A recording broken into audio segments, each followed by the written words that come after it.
You know, I haven't been up on the stage in a little while, and I'm a little nervous, okay? I am. I was standing outside, and I was waiting, I was thinking what I'm going to talk about, and I had to take a dump. So I just went, I didn't want to do it here. I mean, I don't want to be that guy, you know, down in the bathroom, so I went a couple doors down. I went in the stall, locked it, sat down. Mostly I just wanted to collect my thoughts, you know? I just wanted to, you know, the things you think about. You gotta think about shit before you get on stage, you know? What am I gonna talk about? Is Dana gonna think it's funny? Is my dick ever gonna grow more? You know, the real shit. I was trying to work it out, and I'm there like 20 seconds. No lie, the guy's rattling on the door. He's rattling on the stall door. So I wait, and he keeps rattling. He's grunting, and he's rattling the door.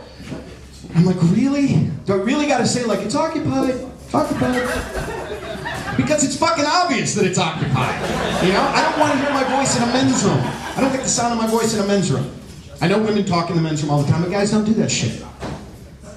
I'm just trying to think what's going on in this guy's mind, you know? Like, what are you thinking? Do you think that I came in, locked the door, took a shit, it's time to leave? I'm just gonna drop down Viet Cong style, crawl out underneath the stall door, through the piss, the mud, get up and just, yeah, that's it. Nobody else is using that tonight. That was all me. You gotta go John Rambo style, you want in there. And I got pissed. I was pissed off. I was like, you know what, I'm gonna pick my feet up. I'm not gonna say anything. I took my shirt off. I was like, if he comes in, we're gonna fight right in the stall. But he didn't come in. He didn't come in. If people in Austin are too nice, we wouldn't have fought. He would have been, oh, hey, I'm from New York. It would have been a whole different deal there. Everybody there's an asshole, you know? In fact, New York is a town where you can just be minding your own business and you will end up in the hospital. It's true. There used to be a bar when I first moved there. There was a bar that was the bar that the Rolling Stones used in their video Waiting on a Friend. It's going back a little bit, but I was super excited when I found that out. I'd just go there after work and I'd have my drink and I'd be like, man, I'm just waiting on a friend. Because I literally had none. I had no friends. I didn't know anybody in New York.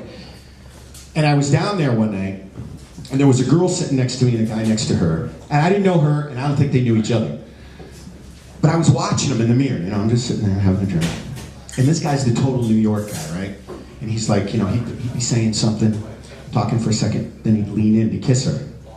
And she would just pull her head back. She didn't leave, though.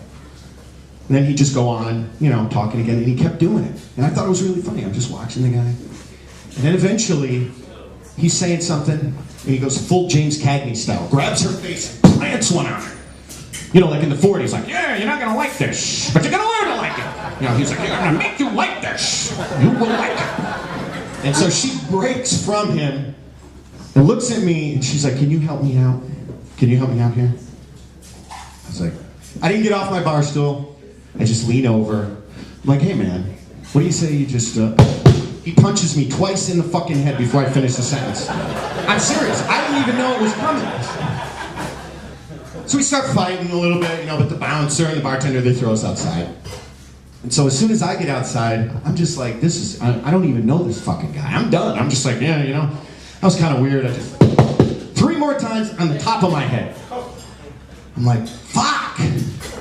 So now I'm in a fight. I'm in a street fight with a guy who's fucking invisible or something. And I'm like, I gotta close the gap. I was like, I had to make a plan. He had to get a plan. I was like, I'll wrestle this motherfucker. I will fucking choke him. I will choke him out. So that's what I did. I jumped down, I'm like a spider. I'm fucking choking him. And it's working out pretty good, you know. It's working out. I'm like, okay, no more punching. And all of a sudden it feels like somebody dumped fucking hot water on my back. Like boiling hot water. So I reach back, I put my hand up, I'm like, it's all fucking bloody. And I look down, I got my leg. This motherfucker has stabbed me. He stabbed me. So I push him away, and for the first time, I get a look at this guy. This guy is cross-eyed. He is fucking cross-eyed, and he's holding the knife out, and he's doing like a West Side Story thing. And then he starts fucking sizing me up, like he's Bill the Butcher. He's gonna shank me. Fucking. So I did what any normal, responsible person would do. I fucking ran. I ran as fast as I could, and I think I screamed when I ran. Fucking skipped away. And I made it I made it like a half a block and then I collapsed, right? And now, it sounds kind of tragic, you know, but at the time, honestly, I was kind of happy. I was like, you know what, I'm in the streets of Manhattan, okay? So, probably just a matter of moments before I'm fucking whisked away to, maybe even airlifted, you know, who knows? There might be a team of doctors that are gonna work on me, you know? And I can get some shit, you know, taken care of. I'm there 35 minutes laying on the street. But I'm not alone, because, you know, New Yorkers, they love a crime scene, you know? Everybody was coming out from the bars, coming out from restaurants. Guys are coming on. What the fuck is going on, man? Did the guy jump? Did he jump? Nah, somebody stuck him. Hey, you got a cigarette? Guys are bumming cigarettes, fucking having a party, talking about other shit around me. At one point, somebody put a cigarette in my mouth. I'm laying on the street with my own blood all around me, and I'm smoking a cigarette. Man, I'm just waiting on a friend. I'm waiting on a fucking ambulance now. So I wake up in the hospital, in a hospital bed. I wake up in a hospital bed, post-op, you know? Nobody. First thing you do when you wake up, you know, you grab your dick. It's like, or where you think you left your dick, because now there is a tube the size of a garden hose coming out of my dick.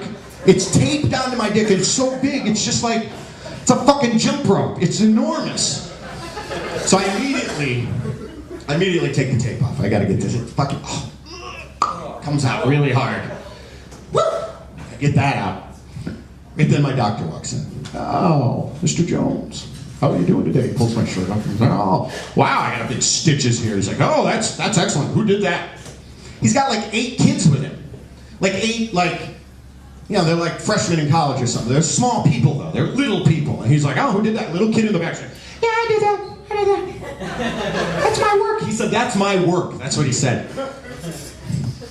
So then the doctor, he sees the catheter and he picks it up and he's like, oh, I see you took your catheter out. He's like, the funny thing about that, Mr. Jones, is that you were unconscious when I put it in before.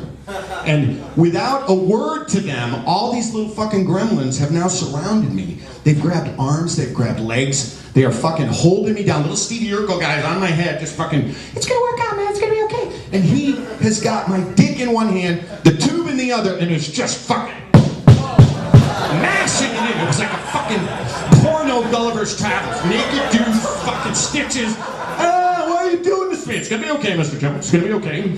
It's gonna work out. And then it breaches the fucking hole. And now he's just rifling like a fireman. Fucking link the hose in there. I'm starting to, I think I'm gonna pass out. All these things are going through my head, you know.